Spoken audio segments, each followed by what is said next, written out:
Money long. What's happening? Chilling. Just got to Florida for a couple days. Ooh, what's popping in Florida?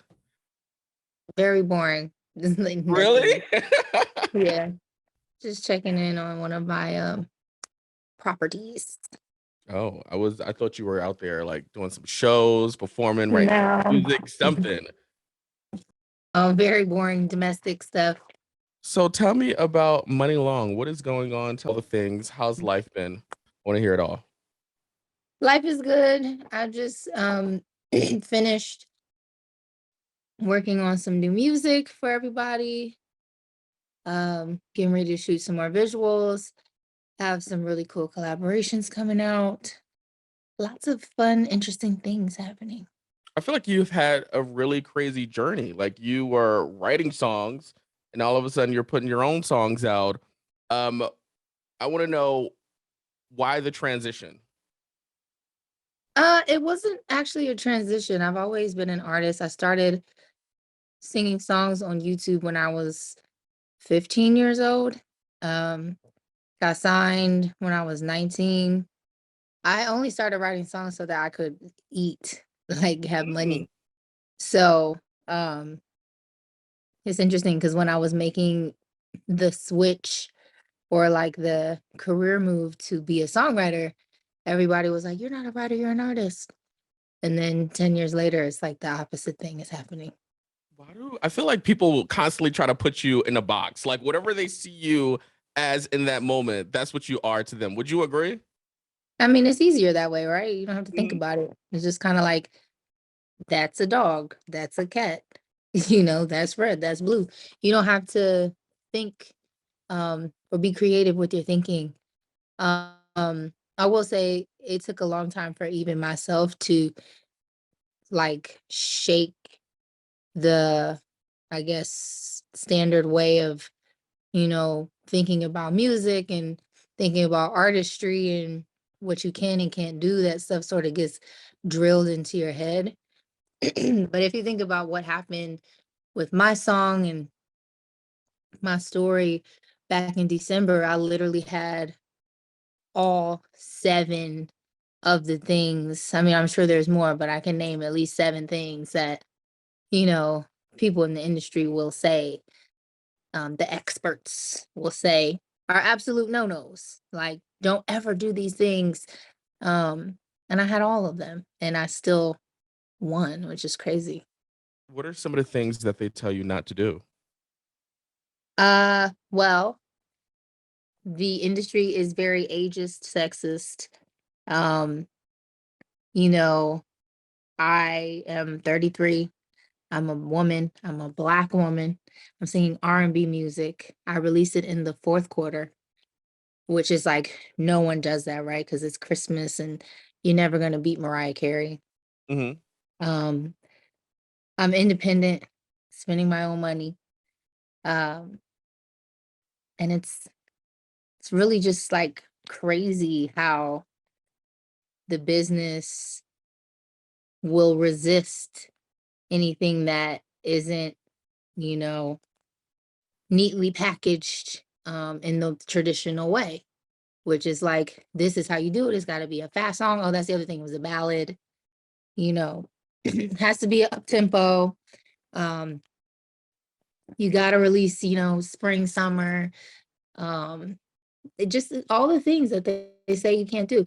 And it charted. It took 6 days for it to go from 189 to number one on iTunes, and it hit number 16 on the Hot 100 all during Christmas. Now, how does that make you Yeah. feel knowing that you just beat all those odds that were against you? Um, it's just very liberating. It makes me feel like, I already knew this, but just to have like a touchstone, anything is possible. You really can have what you want as long as you focus and don't get distracted by any of the noise, because that's all that is, just noise. Um, and rules were man-made, and Right. so they could be remade. But I'm sure it took you a minute to realize that, to not get distracted and not get in your head and things like that. So, what did you do leading up to that to not to block out all of that noise? It was a long journey, and it started way before, uh, 2021. What was that? 2021, December? Mhm. Um, I started my own label in January 2020. Before that, I had, essentially quit, like, songwriting for other people and just put a stop on that in 2018. Um, when I made the decision, I actually really quit in August 2019. It was really hard to like stop because still getting phone calls, right? I'm still getting like offers, we want to fly you here, we want to take you out of the country. All of these things are really tempting, taking, do I want to take the money? I don't have time to focus on what I want to do, but it's a nice opportunity. Um, I really think the pandemic helped me a lot because everything shut down. So I had time. I had time to think about what I wanted to do and actually execute. So I had done all of this work, this inner work to, visualize the person that I wanted to be and cut out any limiting beliefs and get rid of any like negative thoughts that I might have had about myself and what, you know, I might have been told by other people that I couldn't do. That was about a 5-year process before, so it really was a long time coming. Um, and then once I actually put the plan into action, it all happened pretty quickly. Isn't it crazy how 2020 literally stopped us all in our tracks? And I feel like it almost helped us in a little bit to reshape our minds and to redirect us and give us a fresh start as to what do we want to do while we are here on this earth. You know what I'm saying? Yeah, I think every time there's like tragedy or mass sort of like togetherness where we all need each other and we have to put aside like our differences and stop being petty and really refocus, we do have a moment where we're all kinder, gentler, we sort of recalibrate. I really appreciated the lockdown. I know a lot of people struggled and people lost loved ones and things like that are super hard to discuss, I think, still. Because I think it was such a crazy time, to think about the world shutting down for 2 years. That's crazy to think Hmm. about. And then Hmm. we just go back to normal, like nothing happened. Um, I really enjoyed the silence though. I really enjoyed like not feeling like I was obligated to help everybody else meet their needs. And I really just thought about what do I want? What do I want to do? You focused on yourself. Yeah. So what, I guess, inspired you to start it back up again? Because we were talking about how you wanted to quit. So when did Mhm. you say to yourself, "All right, let's get back on the horse. Let's do it." Um, I think it was always there. I finally saw the moment where I'm just like, okay, now's a great time. What is stopping you? Um, and I just took the leap. Like I've always wanted to do this since I was a little girl. It's not, I didn't get into the business and just be like, you know what, I think I want to do this. I want to step out into the front. I've always wanted to do this since I was 2 years old. Um, my mom will tell stories about me walking through the house singing, and Hmm. that's how she knew. I was always in the talent show. I was always doing musical theater, always, singing the national anthem, singing at weddings, doing performing somewhere. Um, but I think I had a moment where I caught a bacteria infection from a microphone at a club in LA in 2018, and I lost my voice, and couldn't sing. Literally could not. I didn't have any air, breath support, which you need air to be able to push the sound out. Well, to be able to live, but to be Hmm. able to sing, you really need to be able to push the sound out. And I didn't have any breath support, so I couldn't sing for about a good 4 months, and I was afraid. I was like, God, what am I gonna do? And I just had a moment where I'm like, if I clock out right now, am I going to be happy with the path that my life has taken? And did I really use everything that I have? And my answer was no. So once I got better, I was like, yeah, I'm gonna just go for it. Do you think that was done? Not necessarily it was done, but like almost as a reset, like to rethink like your path, you getting that, infection and Some people need, and I'm including myself in that, some people need a strong catalyst, a moment, a dark night of the soul, like a really black bottomless pit moment for them to be like, oh, okay, Mhm. maybe I need to do something. Maybe I need to make a change. And I just recently learned that you don't have to learn through trauma, that you can learn through joy. So I'm choosing to do that moving forward. But I definitely think that it gave me the push that I needed for sure. Can you tell me what was the first song that you heard that just like mesmerized you as a little girl growing up and singing? I remember the first time being mesmerized by Aaliyah. I was watching, I want to say it was what was the song she did for Try Nutty Again? Professor. Oh, try again. Okay. Yeah, for the Nutty Professor movie Mhm. that I was watching the video and I just remember being like, God, she's so amazing. And I also felt that way about NSYNC, like two totally different artists. Right, right, right. But yeah, I remember watching them on the Disney concert because Disney used to do these concert specials. And I remember being like, oh my God, I want to do that. It's interesting because I feel like Hours and Hours gives me Aaliyah I Care for You, a 90s R&B vibe, and I am like a huge 90s R&B fan. So I'm like I can Who listen to it. isn't? Exactly. I can listen to it over and over and over again. I just feel like it is so good. Thank Tell me a you. little bit about the song, and also I feel like it really blew up online. It did TikTok. TikTok Right. is TikTok and YouTube, man, is crazy. I actually got my start on YouTube, so it feels like you Full know, circle. a full circle moment. Wrote the song when I was washing dishes. I found the beat on YouTube, funny enough.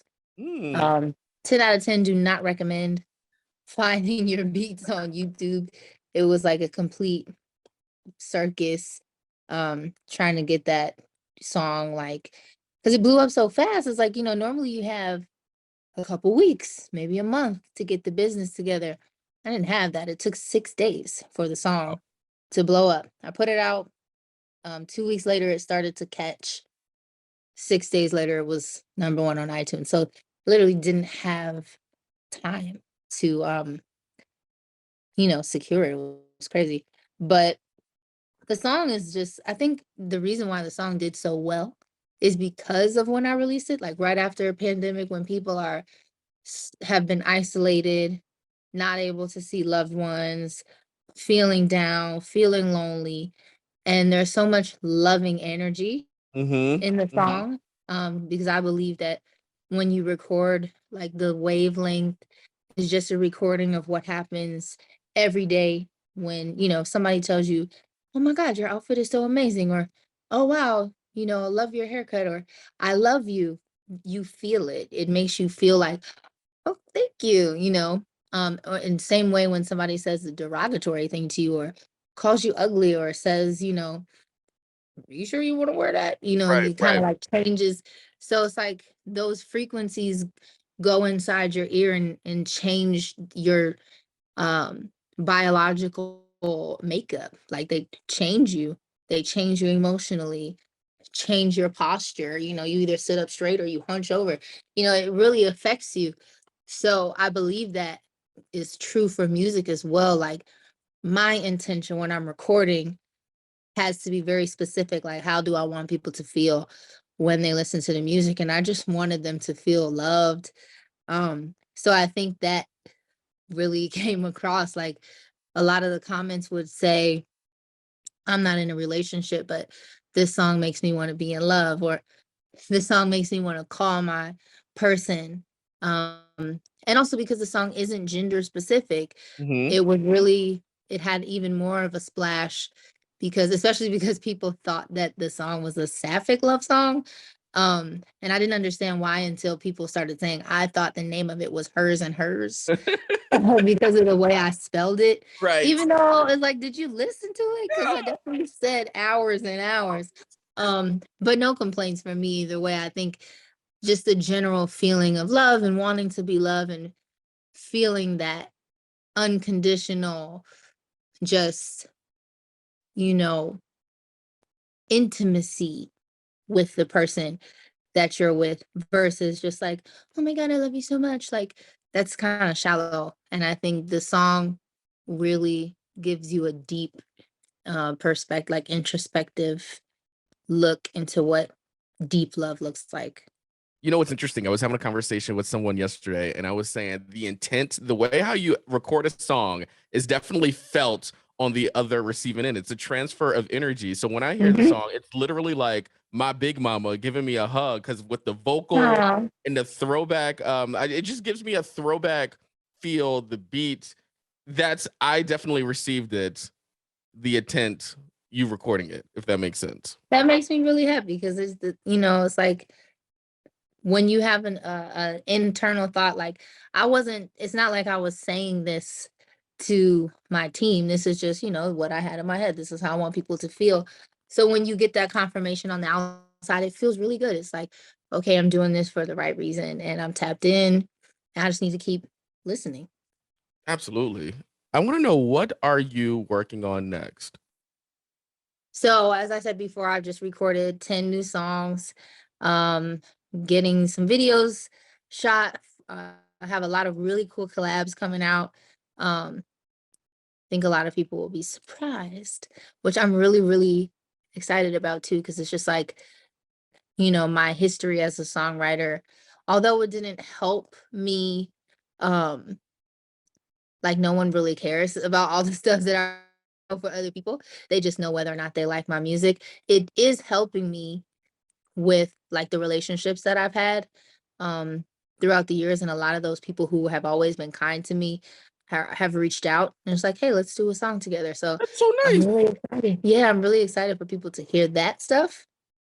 um so there'll be two drops, one in June and one in September, which will be basically like all the songs together, so about 18 songs, which will be 5 that are coming out in June and another 5 plus the 8 from the EP PDA. So I feel like, when an artist drops 18 songs at one time, it's really, if to me, it feels like an affront. Like, Mhm. oh, so much music, Yeah, yeah, yeah, you yeah, yeah. know, It's how overwhelming am I supposed sometimes. to listen to all of this? Right. So I personally like to get little bite sizes and then really digest it and find the ones that I gravitate towards and like listen to them over and over without feeling overwhelmed, like, I gotta get to track number 17, you Mm. know. That's the way I like to consume music, so that's the way I'm gonna release it. Well, can I say it was a pleasure chatting with you? And when you are back in LA, can we please do this in studio? Because I can literally talk to you for forever. Absolutely. Thank you so much. Thank you. Have a great day. You too.